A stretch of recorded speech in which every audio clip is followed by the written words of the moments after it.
Nasa labas na siya ng ospital at pakiramdam niya ay nakahinga siya ng maluwag. May tumatawag na naman sa kanya kaya parang uminit ang ulo niya. Tiningnan niya iyon at nakita niyang ang kuya niya yon. He simply swiped the icon to answer it. "Where are you, Troy? I'm here. Kausap ko si Ate V." Nathaniel said on the other end. "I went to Cagayan, kuya. I'm here at St. Bernardino Hospital." "Why? What happened?" Nag-aalalang tanong nito kahit hindi halata. Ganun naman ang kuya niya. Seryoso itong tao at estrikto. "Aba overdosed herself with pills." "Why? I broke up with her." "Shit. Bakit ka naman nakipag-break? Ano pa bang ayaw mo kay Aba?" Hindi siya umimik. Marami namang hindi nakikita ang mata. Kung sa ganda'y wala siyang masasabi kay Aba. Kung sa talino'y wala rin. Pero bagsak yun sa pag-uugali. Pag-uugali na lumala sa halip na bumuti. "For sure, Frederick is so mad at you." "Yeah," he replied. "By the way, I called because your Ate Amber wanted you to join us for dinner. We are planning to get a surrogate mother." "Oh, that's a great idea." Ani naman niya rito. "I will come. I have to hang up for now, kuya." Paalam niya. "Okay." Yun lang ang sagot nito at nawala na sa linya. Hindi naman masyadong nakikialam ang kapatid niya sa buhay niya. Unless involved ang negosyo na pinaghati-hatian na nila. Hindi rin naman masasabi ng pakikialam iyon. It was just proper guidance for a man like him. Who knows nothing when it comes to running his dad's business. Kahit sapat ang mga business seminars niya, ay mas okay pa rin na may nagpapayo sa kanya na eksperto na sa larangan ng negosyo. Sumakay siya sa kotse. Maaga pa para pumunta sa bahay ng kapatid niya. Hindi niya alam kung saan siya pupunta. Ayaw naman niyang uminom. Wala na siyang mapuntahan. Diyos ko, para na siyang ulila. Aher found himself in front of his old red gate. Nakatanaw siya sa bahay na nakasara. Hindi niya mawari kung walang tao o natutulog lang. "Sinong hinahanap mo, Tutoy?"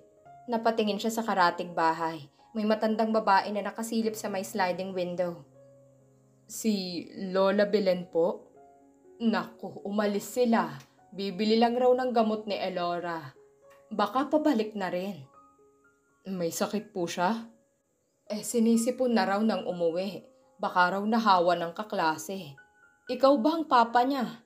Napangiti siya. "Hindi po." "Ay, akala ko ikaw. Kasi wala namang bumibisitang lalaki sa kanila. Hintayin mo na lang kung gusto mong makita." Tumango siya. "Salamat po." Hindi na naman nagtanong pa ang babae ng kung ano. Nakakatuwa naman dahil hindi ito tsismosa na kung ano-anong itatanong sa kanya dahil bagong mukha siya. Sasakay na sana siya ulit sa kotse para maghintay pero natanaw na niya ang pamilyar na tricycle na papalapit. "Tito Hayos!" Ayun na nga ang matinis na sigaw ni Elora kaya napangiti na siya. Parang may magic yun sa pandinig niya na ang kaninang walang kasing bigat na dibdib niya ay parang biglang gumaan. It was just because of this Tito Hayos thing. Pumarada ang tri-cab sa gilid ng daan at mula roon ay bumaba ang maglola.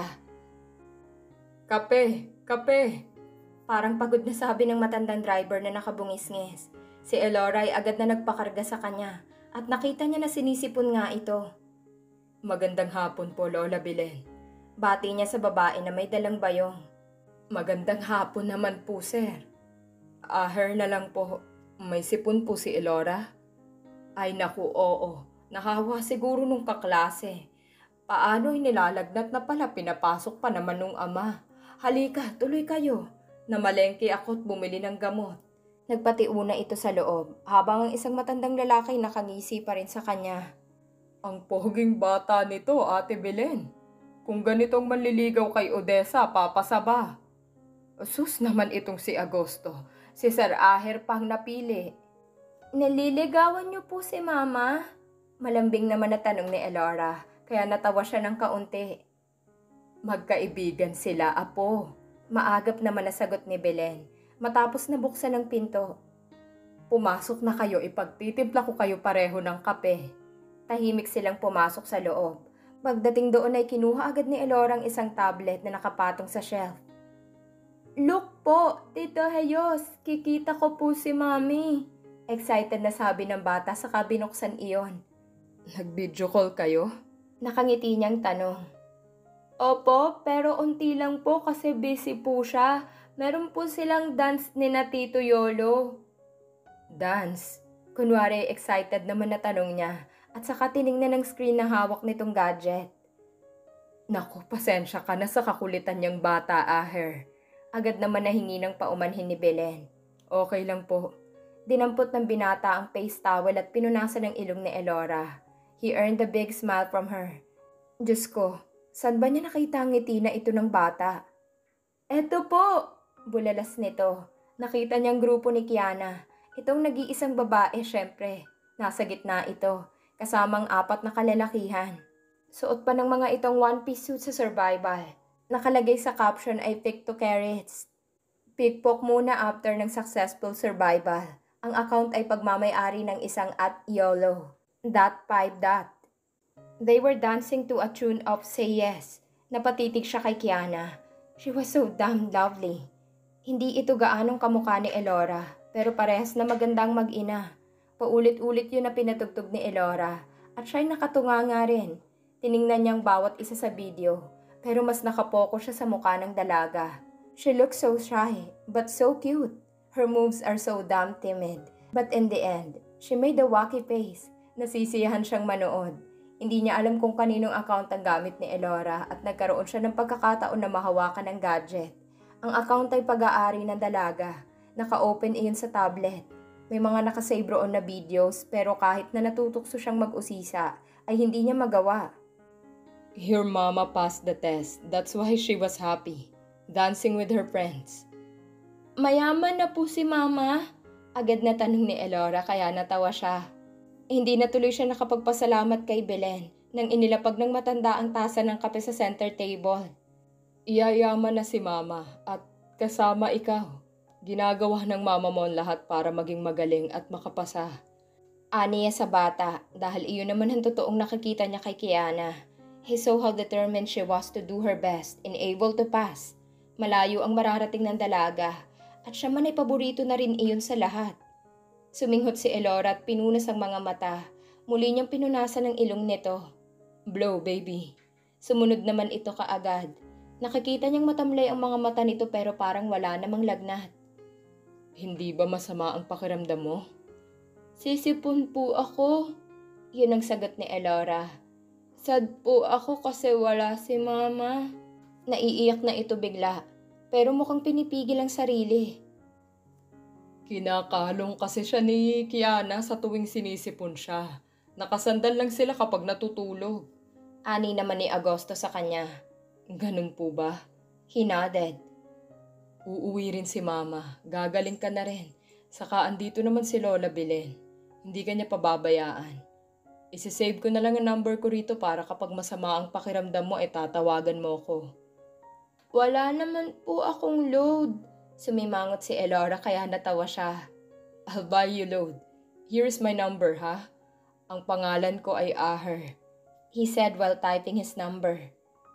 Mamaya po, tatawagan ko po kayo. Anito habang nakatitig sa itinatype niya. I'll wait for it.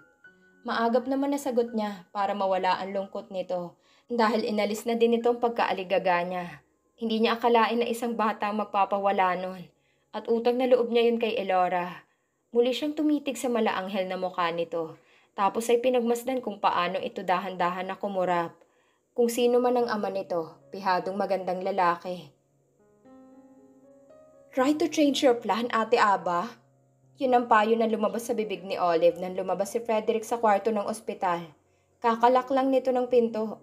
Parang tanga si Aba na nakaupo at paismid-ismid. Walang epektong lahat. Halos kunwari, mamamatayin na siya. Wala pa rin pakialam si Aher sa kanya. Lalo tuloy tumitindi ang pagtataka niya sa inakto nun. Alam niyang may iba na ang boyfriend niya. Kailangan niyang malaman kung sino.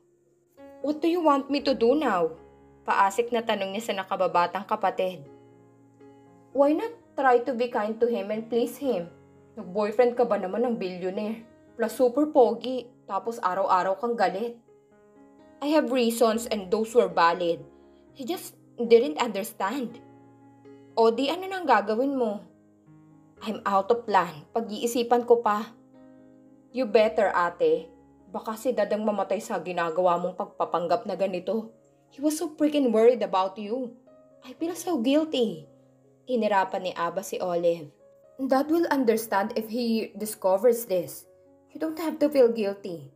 I'm just so mad that Aher is being too brave to turn his back on me. Just be patient for now, Ate Aba.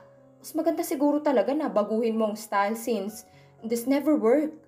Hindi umimik ang babae. Kahit paano'y naiisip niya na may punto si Olive. Kailangan niyang pagbutihan ng pagpaplano. Dahil mauun siya may paghiga niya sa gintong kama na puno ng pera. Kiana wasn't able to sleep. Nakahiga siya pero hindi siya dinadalaw ng antok. She was so tired but her body isn't cooperating with her mind. Nakatingin siya sa anak niyang naka-video call pa rin niya hanggang ngayon. Kahit natulog na iyon, Elora doesn't want to end the call. Nagbayad na lang siya para sa magdamag na access sa wifi. Sa awa niya dahil may sipon ito at lagnat, ay pinagbigyan niya na huwag patayin ang aparato kahit natulog na ito. Simpleng hiling lang yon lalo pat magkalayo silang mag-ina. Pero mahirap sa kanyang puyat dahil may test pa sila bukas. Puyat na rin naman siya sigurado dahil iisipin niyang lagay nito sa magdamag kahit na walang video call.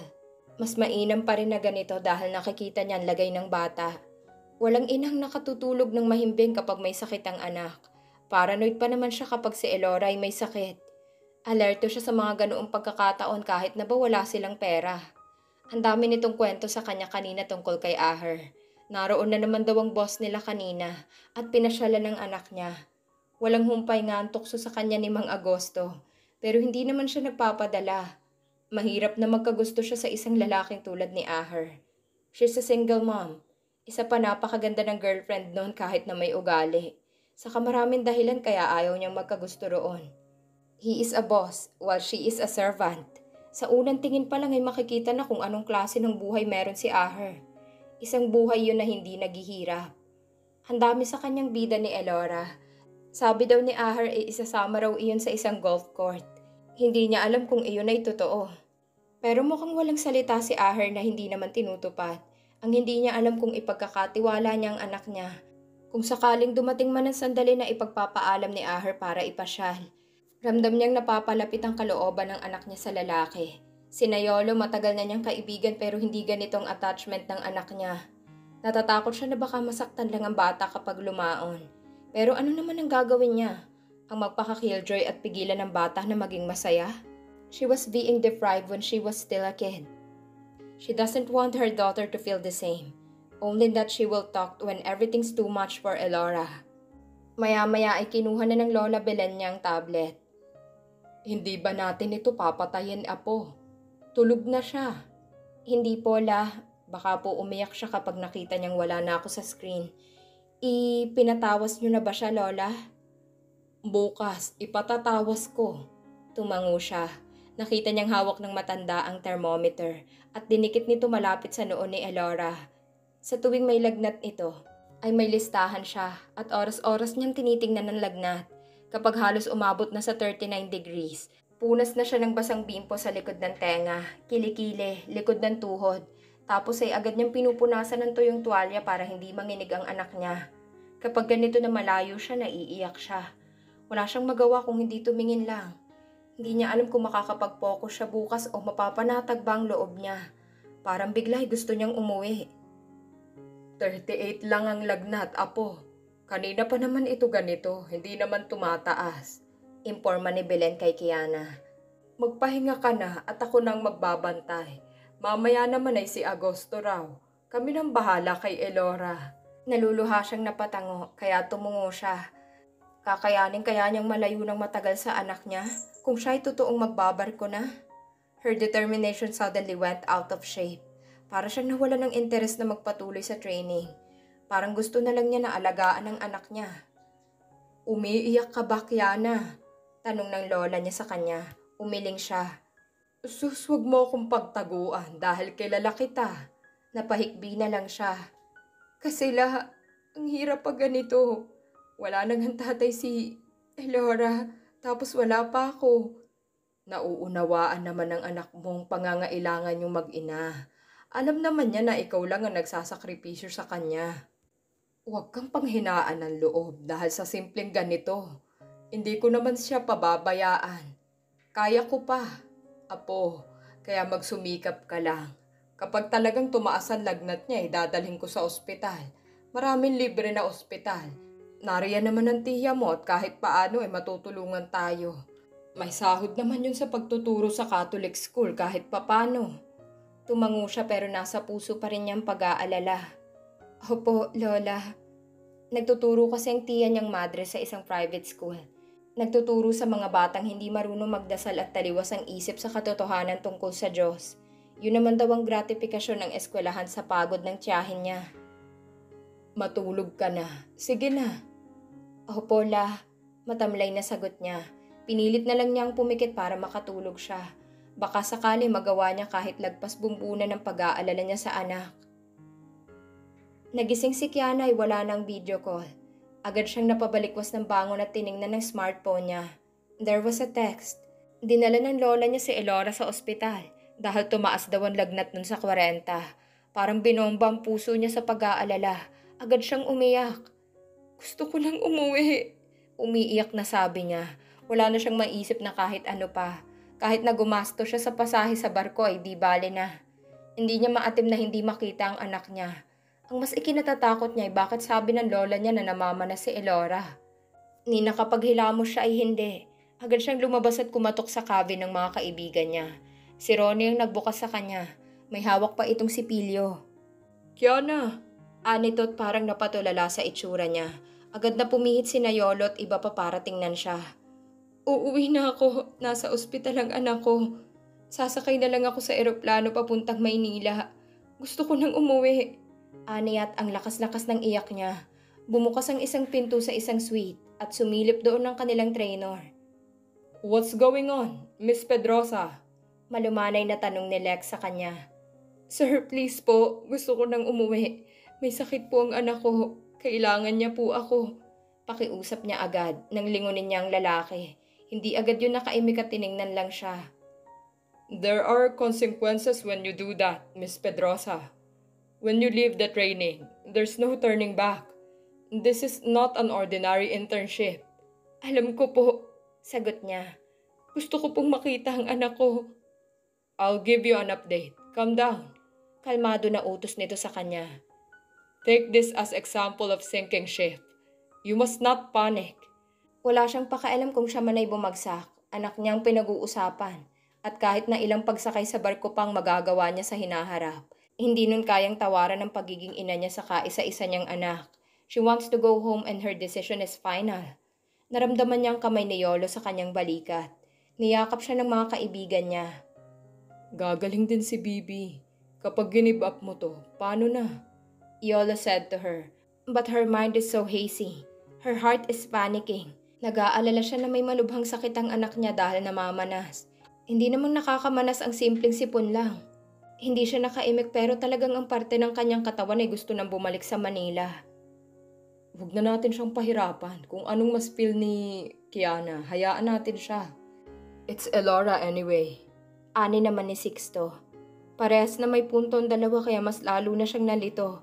Pero gaano man ang kanyang kalituhan, iisang nasa isip at puso niya, higit sa pagiging seawoman.